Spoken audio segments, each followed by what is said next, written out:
Okay, hey, it's Rack again. Just want to show you guys something I'm gonna try this year. This is a site called FPL.team. The FPL general kind of put me onto this site. Seems pretty cool. So basic idea is that you can kind of build your team. I guess once the game goes live, you can just enter your team ID and it will just like autofill that. But the whole point of it is that you can use it to kind of plan your future moves, which is pretty cool. I have not really done that using any tool before, so I'm looking forward to giving that a go. It's got a feature ticker down here, which is pretty cool.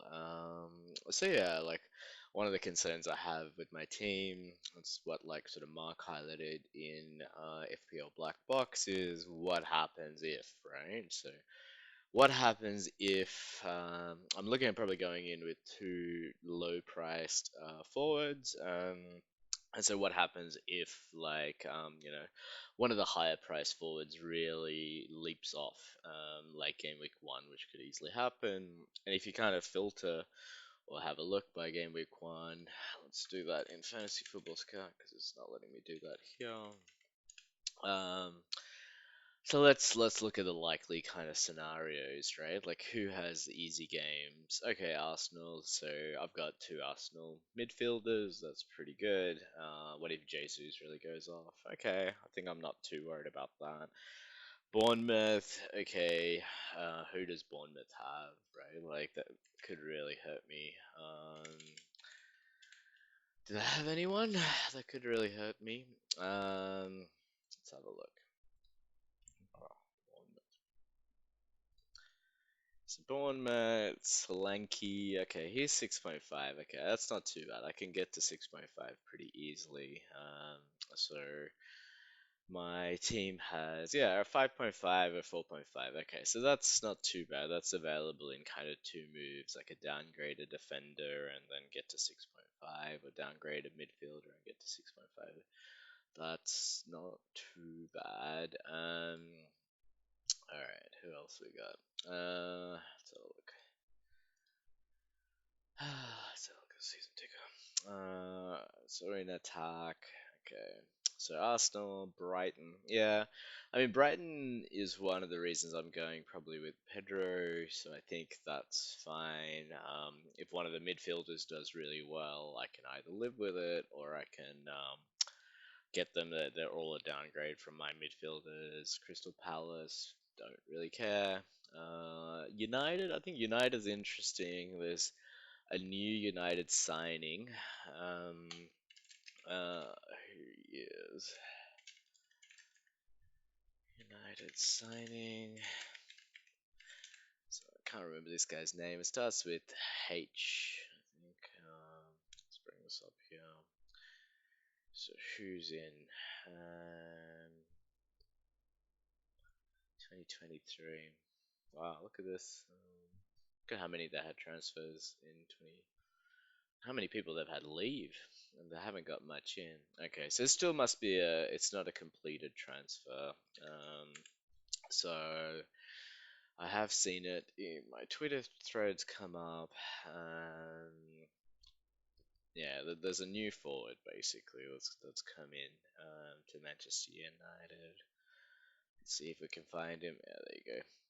Hod, how do you even pronounce it? Hodgland. Hodgland. Rasmus Hodgland. Alright, cool. Coming from he's a Danish footballer. Where is he coming from? Okay, he's coming from the Eredivisie, which is known to kind of be very hit and miss. Probably not too worried about that. He is a very young guy as well. He's not very old, so I think he's. What was he? I remember someone saying that he was. Wasn't very old, so he's very young. Do we care? What's he gonna come in at? Like 7? I guess it's a 7 price point, right? Like, can we get to 7? So I was looking at this and trying to use it and saying, okay, if we had, so if I reset that team, okay, that's not great. It's got a few little UI kind of options that are not that great, but it's okay. I'm kind of willing to live with that, I think.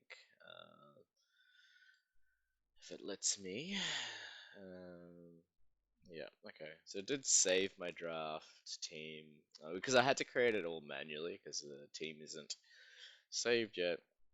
So let's have a look at it. So game week 2, what I can do is, do I really want to take Pedro out? Now, Brighton have a pretty good run of fixtures till about 6. I probably don't want to take Pedro out. And so let's say I'm getting rid of my sort of bench fodder, and I need to put in,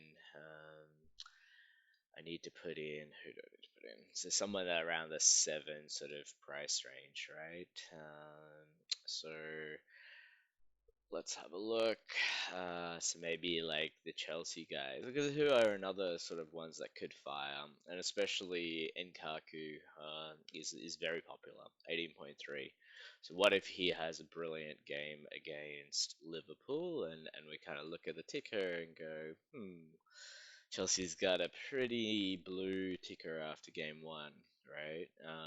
So we need to get Nkuku in early before his price goes up. How am I sitting? Okay, so I've got to make 2.5 mil somewhere, which is not great for me.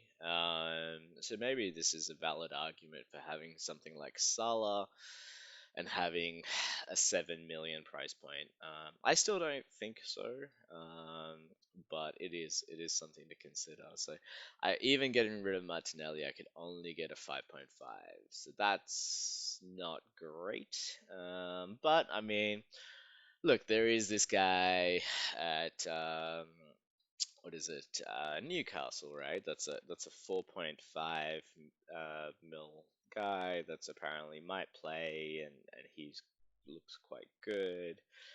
So I could go to something like that. Like I could go to an Anderson, and play a different formation where I play 3-4-3.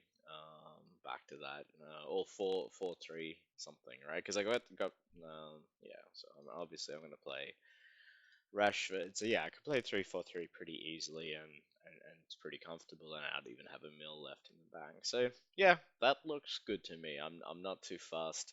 If I really need to get on a 7 million forward, I can do it in 2 moves, and it's only going to cost me 4 points. And yeah, like that seems fine. So yeah, I just wanted to show you guys this.